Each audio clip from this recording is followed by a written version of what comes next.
God's own TV എന്ന ഞങ്ങളുടെ channel subscribe ചെയ്യുക. നിങ്ങൾ ആദ്യമായിട്ടാണ് ഈ ചാനൽ കാണുന്നതെങ്കിൽ ദയവായി സബ്സ്ക്രൈബ് ചെയ്യുക, ഷെയർ ചെയ്യുക, ലൈക്ക് ചെയ്യുക. നിങ്ങളുടെ നാളും പേരും ഞങ്ങളുടെ കമൻറ്റ് ബോക്സിൽ ഇടാൻ മറക്കരുത്. ഇട്ട് തന്നാൽ ഞങ്ങൾ നിങ്ങൾക്ക് വേണ്ടി പ്രത്യേകം പ്രാർത്ഥിക്കുന്നതായിരിക്കും. ഇന്ന് നമ്മളിവിടെ വിചിന്തനം ചെയ്യുന്നത് അഷ്ടലക്ഷ്മി, ഭാഗ്യലക്ഷ്മി, കോടീശ്വര യോഗമാണ് നമ്മളെ ചിന്തിക്കുന്നത്. ഇതിൽ 4 നക്ഷത്രക്കാരുണ്ട്. ഈ 4 നക്ഷത്രക്കാർ ഇവർക്ക്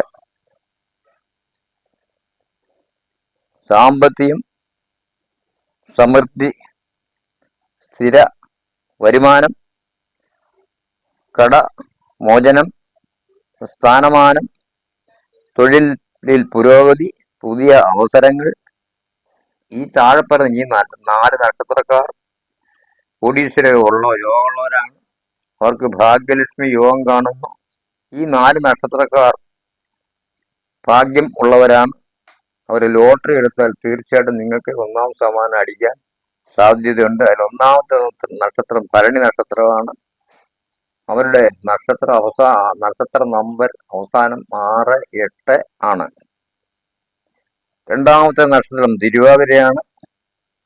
അവരുടെ അവസാനത്തെ അക്ഷരം 3, 9 ആണ്. അതനുസരിച്ച് നിങ്ങൾ ടിക്കറ്റ് എടുക്കാൻ മറക്കരുത്. വിശാഖം, അവരുടെ വിശാഖത്തിന്റെ അവസാനത്തെ 5, 0 നിങ്ങൾക്ക് തീർച്ചയായിട്ടും ലോട്ടറി അടിക്കും. പൂര നക്ഷത്രത്തിന്റെ അവസാനത്തെ 4-ാമത്തെ 7-ാമത്തെ അക്കം ചേർത്തെടുത്താൽ നിങ്ങൾക്ക് തീർച്ചയായിട്ടും നിങ്ങൾക്ക് ലോട്ടറി അടിക്കും. ധൈര്യമായിട്ട് ലോട്ടറി എടുക്കാം, യാതൊരു സംശയവും വേണ്ട. നഷ്ടപ്പെട്ട വിവാഹബന്ധം പൂർത്തിയാക്കും. കൊടുത്ത പണം നമുക്ക് തിരികെ കിട്ടും. പുതിയ വിവാഹബന്ധങ്ങൾ വന്നു ചേരും. തൊഴിലിൽ പ്രമോഷൻ ഉണ്ടാകും. വിദ്യാർത്ഥികൾക്ക് വിദ്യയിലനുസരിച്ചുള്ള വിദേശ ജോലി ലഭിക്കും.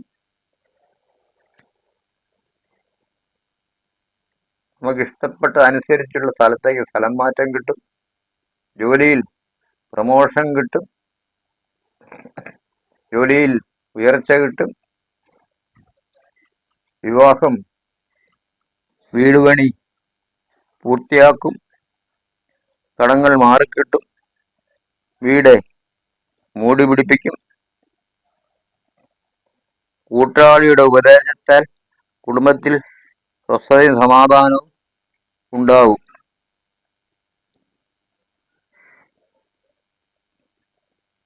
ജോലിയിൽ ഉയർച്ച, ശമ്പള വർധന, പ്രമോഷൻ ഇവയെല്ലാം ഉണ്ടാകും. സാമ്പത്തിക നേട്ടങ്ങൾ വന്നുകൊണ്ടിരിക്കും. കടബാധ്യതകൾ മാറിക്കിട്ടും. തുടങ്ങിക്കിടന്ന വിവാഹങ്ങൾ പൂർത്തീകരിക്കും. പ്രണയിക്കുന്നവരുടെ ആഗ്രഹം സഫലമാകും. സന്താനമില്ലാത്തവരുടെ ദുഃഖങ്ങൾ മാറിക്കിട്ടും. കർമ്മമേഖലയിൽ ശോഭിക്കും. വീട് പണി പൂർത്തിയാക്കും. കുടുംബത്തിൽ സമാധാനവും സന്തോഷവും ഉണ്ടാകും. അനുയോജ്യമായ വിവാഹബന്ധങ്ങൾ വന്നു ചേരും. നിങ്ങളുടെ സുഹൃത്തുക്കൾക്കും നിങ്ങളുടെ വേണ്ടപ്പെട്ടവർക്കും ഇത് ഷെയർ ചെയ്യാൻ മറക്കരുത്. ജ്യോതിഷ സംബന്ധമായ ഏത് കാര്യങ്ങൾക്കും വിദ്യാഭ്യാസം, വിവാഹം, സാമ്പത്തികം, വിദ്യാഭ്യാസ തടസ്സം മുതലായ എല്ലാ കാര്യങ്ങൾക്കും നിങ്ങൾക്ക് ഈ താഴെപ്പറയുന്ന ഫോൺ നമ്പറിലേക്ക് ബന്ധപ്പെടാവുന്നതാണ്. നിങ്ങൾക്ക് വേണ്ടി നിർദ്ദേശങ്ങളും തരുന്നതായിരിക്കും. കൂടാതെ നവഗ്രഹ സംബന്ധമായ ഏലസുകൾ മന്ത്രം കൊണ്ട് ജപിച്ച് പൂജിച്ച് സായുജ്യ പൂജ ചെയ്ത് ഓരോ കാര്യങ്ങൾക്കും ദേഹത്ത് ധരിച്ചാൽ തീർച്ചയായിട്ടും നിങ്ങൾക്ക് ഏവർക്കും അതിൻ്റെ പ്രയോജനം തീർച്ചയായിട്ടും കിട്ടും.